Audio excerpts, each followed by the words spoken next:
there, VC. It's Steve Whitty here. It's been a couple of weeks since my last video. I hope everyone's well. Yes, I'm going to do another video. This video is on the theme of sort of like a Gimme 10 Mutt Lange albums. So I'm going to show 10 albums that were produced by Robert John Mutt Lange. They're in no particular order. Mutt Lange, as we all know, is one of the world's most phenomenally successful producers.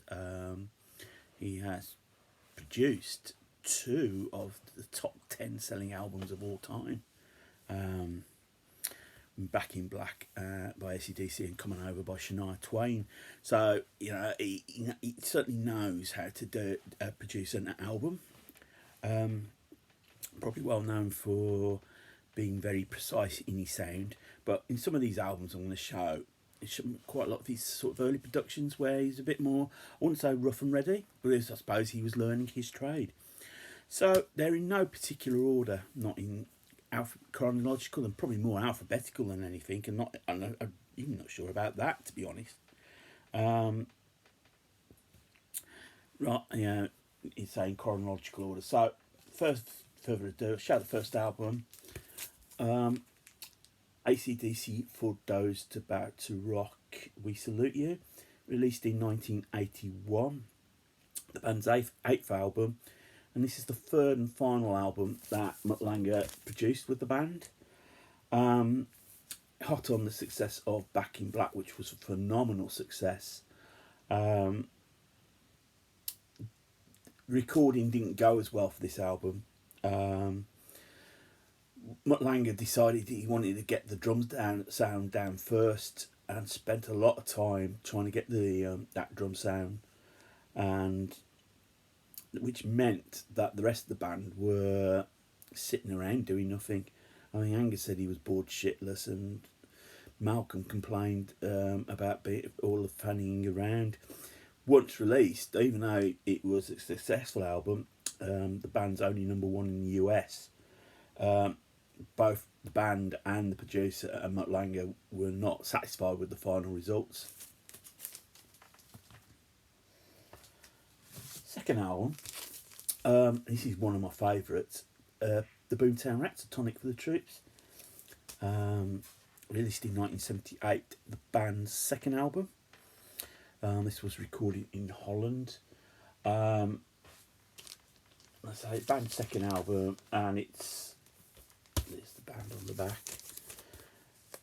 Absolutely chocker of great hits. I actually played this yesterday and put on social media. It's their second and their best album.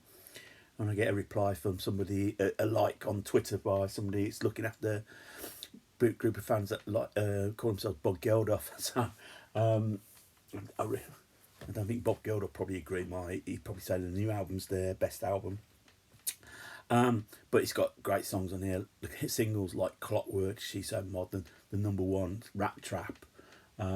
You've also got stuff like I Never Loved Eva Brown, Don't Believe What You Read, Me and Howard Hughes, The Normal People, Blind Date. It's just chock, really is a strong album. And I think people sometimes forget what a good writer Bob Geldof was, with all these Live Aid stuff. Third album is The Cars' Heartbeat City, released in 1984. It was the 5th album by the band. It was the only album they produced with Mutt Lange. The previous 4 had been produced by Roy Thomas Baker. This sees the band moving in. I think this is an excellent pop rock record of the 80s. But I think around this time, and you could see it when I talked about For Those About to Rock, that Mutt Lange was sort of, I wouldn't say obsessive with the sound he wanted. The recording process did take a long time, and subsequently the length of time spent recording this album led to Def Leppard having to call in Gene Steinman to record their follow-up to Pyromania, and that all got aborted, and then what with the accident and everything, and eventually Mutt Lange did go back on and recorded what was Come Hysteria. Back to this album, some really good songs on here. Obviously, Drive. You might think Hello Again is, well, it just, you hear it and you think it is Def Leppard. That's that trademark like vocal harmony sound. And then my favourite track on here is Magic. Next, going to more of his early productions, City Boy. This is Buck Hurley, released in 1978. The band's fourth album. The band from Birmingham. And they were never quite totally successful. I mean, this probably might be the most successful. They never really charted in the UK. They did have some album success in the US, and this charted in the US. Best known track on here is 5705, which gave the band the biggest hit single, top 10 in the UK. It also reached the top 30 in the US.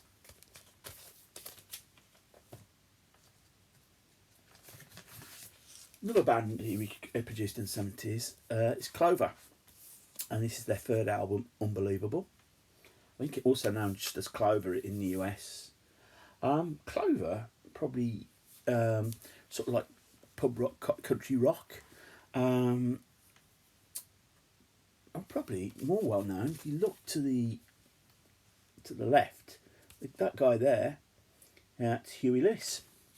Or on the album, if I can find where it is, where are we? Here, Huey Louie. Now, Clover were one of their tours. They supported Thin Lizzy, probably the most most unlikely a band to support a heavy rock band, but Phil Lynott loved them, specifically wanted them to support. Got terrible reception, but if you listen to Live and Dangerous, on Baby Drives Me Crazy, on harmonica, Huey Lewis. That's how he comes to end up on that album. Not a bad album. Possibly the band, production-wise, Mutt Lange is best known for producing Def Leppard. High and Dry, the band's second album, was the first album that he'd produced. The band particularly wanted Mutt Lange, not so much for the AC/DC connection, but for like the Boomtown Rats and the Motors. They knew what sound he could give them. They had to sit around twiddling thumbs, wait for him. But Mutt Lange also started to get involved in the songwriting process. So he really started crafting the songs. I think he saw something in Leppard that he thought he could get his teeth into. That's probably where he's becoming more well known. He getting songwriting credits on albums as well. This is not a bad album. This is sort of the transitional album. It's still like a hard rock album, more and a bit more rough and ready, and say what morphed into Pyromania and particularly Hysteria. The reason Def Leppard's High and Dry was delayed is because Mutt Lange was in Paris producing this album, Foreigner 4, the band's fourth album, and incidentally cost me £4. The album was going to be called Silent Partners, but the reason the band picked 4 was it was the fourth album, but they'd gone down to a core membership of 4, a core lineup of 4 members. This was a shift from more hard rocking sound that Foreigner were known for into more a mainstream. Ballads were appearing, obviously most famous, Waiting for a Girl Like You. Still had some great stuff. There are a lot of guest musicians on this album because, as I mentioned, the band had, when they started recording the album,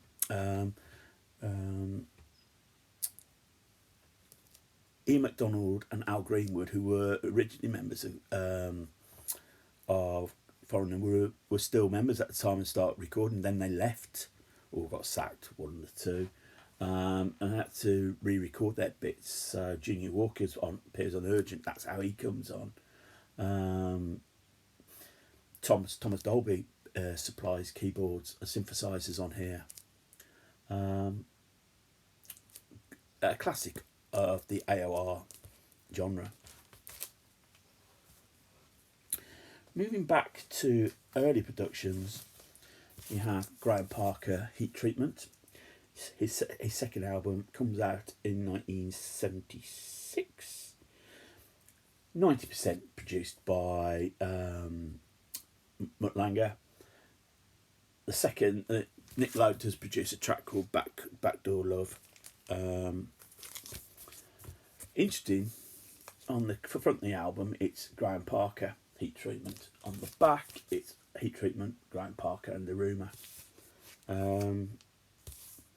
Again, you all know how good a songwriter Graham Parker is, and it sort of like just takes on from the debut album. An album that I've shown plenty of times, I think James Griffiths recently showed on his bands I wish he'd seen live, The Motors, the debut album, One. This is a hard rocking record, and I think I've mentioned this before in previous videos where Peel loved this, and in fact when it came out in 1977 he rated this as the best album, and that's despite all the punk stuff that he'd been championing. He just loved this album. And you got Dancing the Night Away, Cold Love, Bringing the Morning Lights, Emergency. Just really is just trademark album, and I could see why Def Leppard were really keen to get Mutt Lange on board to produce.